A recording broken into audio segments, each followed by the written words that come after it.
당신의 더 나은 삶을 위해 핵심만 짚어드립니다. 지루한 일상을 설레는 일상으로 바꾸고 싶은 분들 구독과 좋아요. 안녕하세요. 오늘도 골목 책방 문 열었습니다. 브런치 작가가 되고 싶다 라는 목표가 마음에 새겨진 뒤에 처음으로 글을 썼습니다. 보고서, 논술 답안을 제외하면 몇 년 만에 글을 쓰는 건지 가늠이 안 될 정도였어요.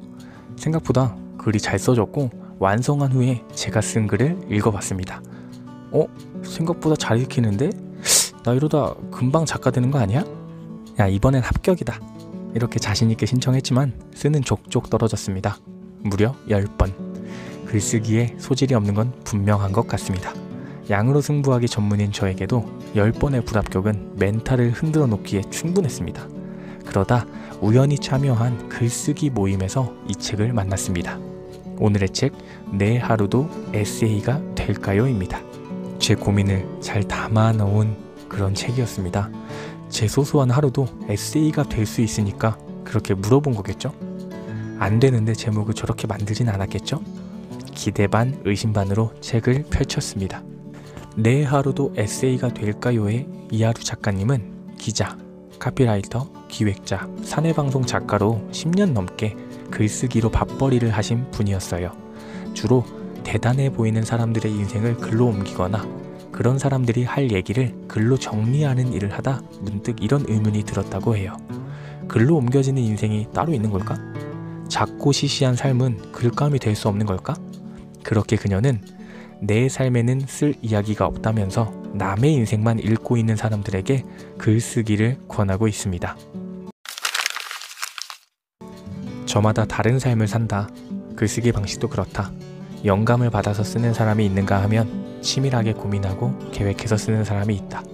이런 것들이 타고난 자와 타고나지 못한 자를 구분하는 잣대라면 나는 정말 타고나지 못한 사람이다. 안타깝게도 그런 사람에게는 꾸준함이 필요하다. 하지만 그냥 꾸준히 한 건 무의미하죠. 자신에게 잘 맞는 글쓰기 방법을 찾아야 해요.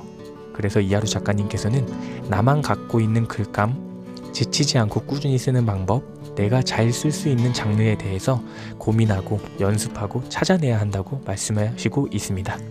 저의 경우 직업적 특성을 살린 선생님의 딴짓, 나름 직장 생활을 잘하고 있다는 자신감으로 30살 직장인의 회사생활 잘하는 법, 학교에서 인기가 있다고 판단해서 인기 있는 선생님의 비결, 이런 걸 글로 적었었어요. 결과는 다 불합격이었습니다. 저만 갖고 있는 글감이 아니었거든요.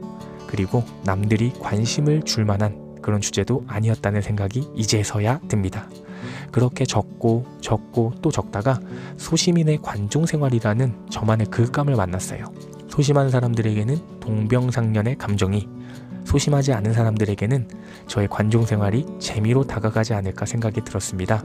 또 소시민이 소시민으로 읽히는 소심한 소시민인 저를 드러내기에 좋다는 생각이 들었습니다.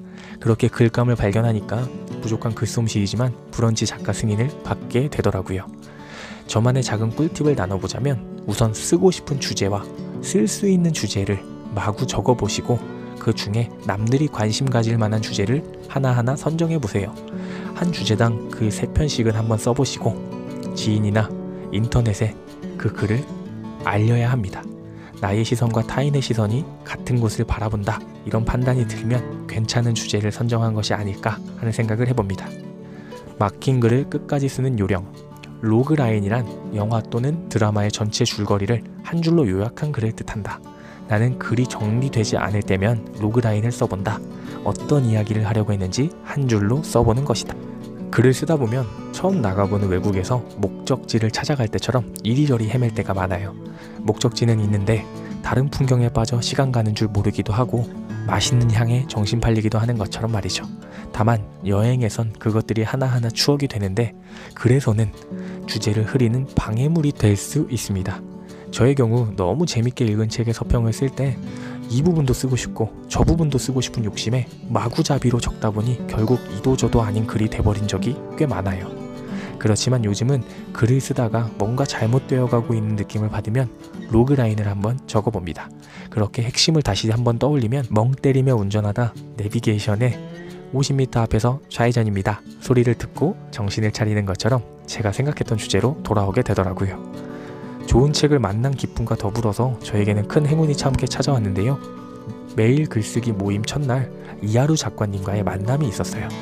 그날 그 짧은 만남 덕분에 저는 글을 쓸 힘을 얻었습니다.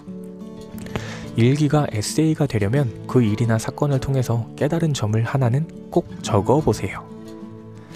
정확히 이하루 작가님께서 말한 문장을 그대로 옮기진 못했지만 제가 받아들인 문장은 이러했습니다. 깨달은 점을 글로 적어보기. 간단해 보이지만 저는 그동안 있었던 일이나 그 상황에 느꼈던 감정만 글로 풀고 있었어요. 깨달은 점을 기준으로 글을 적다 보니 제가 겪었던 사건이나 처했던 상황에 대해 깊이 있게 생각해 볼 수 있었습니다. 그리고 더 진솔하게 나름 의미 있는 하나의 글로 완성이 되더라고요. 일기 수준의 밍밍한 글에 의미와 완결성이라는 조미료가 더해지니까 제법 에세이라고 부를만 했습니다. 오늘의 책 내 하루도 에세이가 될까요에는 이하루 작가님이 직접 쓰신 에세이 글과 삶을 에세이로 만드는 글 팁들이 듬뿍 담겨 있습니다. 그런데 무엇보다 많이 담겨 있는 건 누구나 글을 쓸 수 있다는 응원이었어요. 세상 어디에도 그냥 시시한 삶은 없다. 그저 아직 쓰지 못한 삶이 있을 뿐이다. 골목 책방의 짧은 평. 여전히 제 글은 에세이라고 부르기엔 민망한 일기 수준이지만 일기에도 수준이 있는 법 아니겠어요? 저의 일기를 초등학생 수준에서 고등학생 수준으로 끌어올려준 정말 감사한 책입니다.